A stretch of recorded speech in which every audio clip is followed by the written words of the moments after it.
అందరికీ నమస్కారం. జూన్ 21వ తేదీ అంతర్జాతీయ యోగా దినోత్సవ సందర్భంగా మనందరం కార్తీక మాసం ధనుర్మాసం లాగా జూన్ మాసాన్ని యోగా మాసంగా గుర్తించి నెలంతా శారీరక మానసిక ఆరోగ్యాన్ని పెంపొందించుకోవటానికి నిజ జీవితంలో యోగాను ఒక భాగంగా చేసుకుని అందరూ ఆచరించాలని మన ప్రధానమంత్రి శ్రీ నరేంద్ర మోడీ గారు మరియు ఆంధ్రాను యోగాంధ్రగా మార్చాలని ఆంధ్రప్రదేశ్ ముఖ్యమంత్రి శ్రీ నారా చంద్రబాబు నాయుడు గారు ఇంటింటికి యోగా చేరాలని సంకల్పించారు. ఇందులో భాగంగా ఇంటింటికి యోగా కార్యక్రమానికి మీ అందరికీ స్వాగతం. ఈరోజు ధనురాసన్ విశేషత తెలుసుకోబోతున్నాం. శరీరాన్ని ధనుస్సులాగా ఉంచే ఆ భంగిమలో ఉంచే విధానం కాబట్టి ధనురాసన్ అని పేరు పెట్టారు. రాముని విల్లు ఎలా వంచబడుతుందో బాణం ఎక్కించి వదిలేటప్పుడు మన శరీరాన్ని అలా వంచి ఉంచాలి. అన్ని ఆసనాల్లో బాగా పొట్టున్న వారికి బాగా అడ్డ ఇబ్బంది పడుతూ ఉంటుంది. కానీ ఇక్కడ మాత్రం పొట్టున్న వారికి ఫస్ట్గా బెస్ట్గా వచ్చే ఏకైక ఆసనం ధనురాసనమే. దీన్ని బోర్లా పడుకుని చేస్తాం.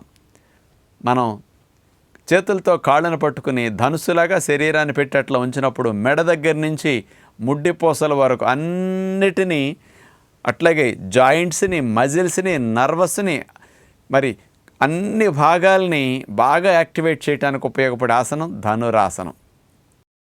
మెడ నొప్పులు ఉన్నవారికి, నడుము నొప్పులు ఉన్నవారికి, లోవర్ బ్యాక్ పెయిన్ ఉన్నవారికి, సయాటిక్ పెయిన్ ఉన్నవారికి, వీళ్ళ నలుగురికి తగ్గించుకోవటానికి బెస్ట్గా ఉపయోగపడే ఆసనం ఇది. ప్రతిరోజు దీన్ని మానకుండా ఈ సమస్యలు ఉన్న నలుగురు తప్పనిసరిగా అభ్యాసం చేయాలి. ఇలాంటి సమస్యలు లేకుండా ఉన్నవారి 4 రకాల సమస్యలు రాకుండా ఉండాలంటే ధనురాసన్ ఒక్క 2 నిమిషాలు చేస్తే చాలు. ఎన్ని గంటలు వర్క్ దగ్గర ముందుకు నడువును వంగి కూర్చుని చేసినా నడువు నొప్పులు, మెడ నొప్పులు మీకు రానే రావన్నమాట.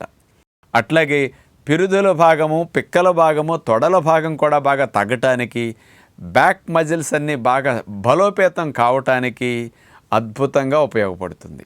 చివరిగా డయాబెటీస్ ఉన్న వారికి కూడా ప్యాంక్రియాస్ గ్రంథి స్టిమ్యులేట్ చేసి ఇన్సులిన్ రెసిస్టెన్స్ని తగ్గించడానికి కూడా ధనురాసన్ అద్భుతంగా ఉపయోగపడుతుంది.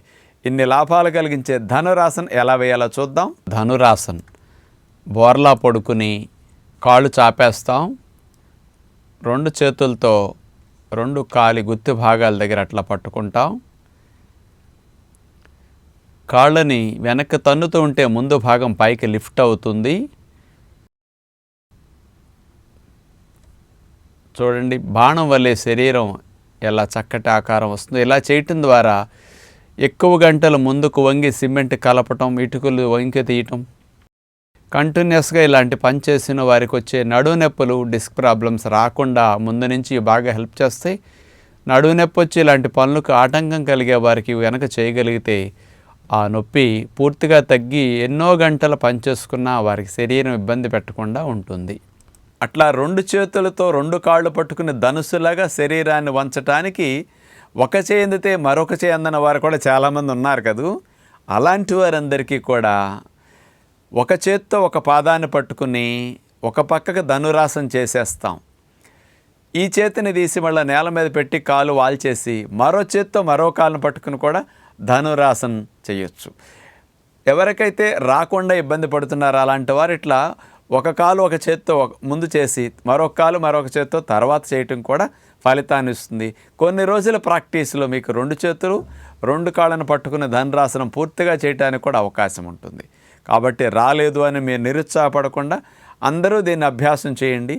నడుమును వంచి కూర్చునే పనులు చేసే అన్ని రకాల వృత్తులు వారికి, అటు బంగారం పని, నేత పని, పొలం పని చేసేవారు, బట్టలు ఉతికే పనులు, ఇంట్లో వంటింటి ఆడవారి పనులకి, నడుము నొప్పులు రాకుండా కంప్యూటర్ ఉద్యోగస్తులకి, ఆఫీస్ వారందరికీ ధనురాసన అద్భుతంగా ఉపయోగపడుతుంది. మంచం మీద నుంచి లేచిన వెంటనే కాస్త దిగబోయే ముందు ఒకసారి ధనురాసన వేసి దిగినా నడుము నొప్పి రాకుండా ఉంటుంది. కనీసం సమయం లేదనుకునేవారు ఇలా ఉదయం చేయండి. రాత్రిపూట పడుకునే ముందు మంచం మీద ధనురాసన వేసన్నా పడుకోండి. కాస్త పగటిపూట వచ్చిన ఒత్తిడంతా శుభ్రంగా తగ్గిపోయి మీరు నిద్రపోవచ్చు. కాబట్టి ఇలాంటి ధనురాసనాన్ని ముందు నుంచి మన బిడ్డలకు అభ్యాసం చేస్తే బ్రహ్మాండంగా వాళ్ళ వెన్నుపూసల వెన్నుపాము ఆరోగ్యకరంగా ఉంటాయని విజ్ఞప్తి చేస్తూ నమస్కారం.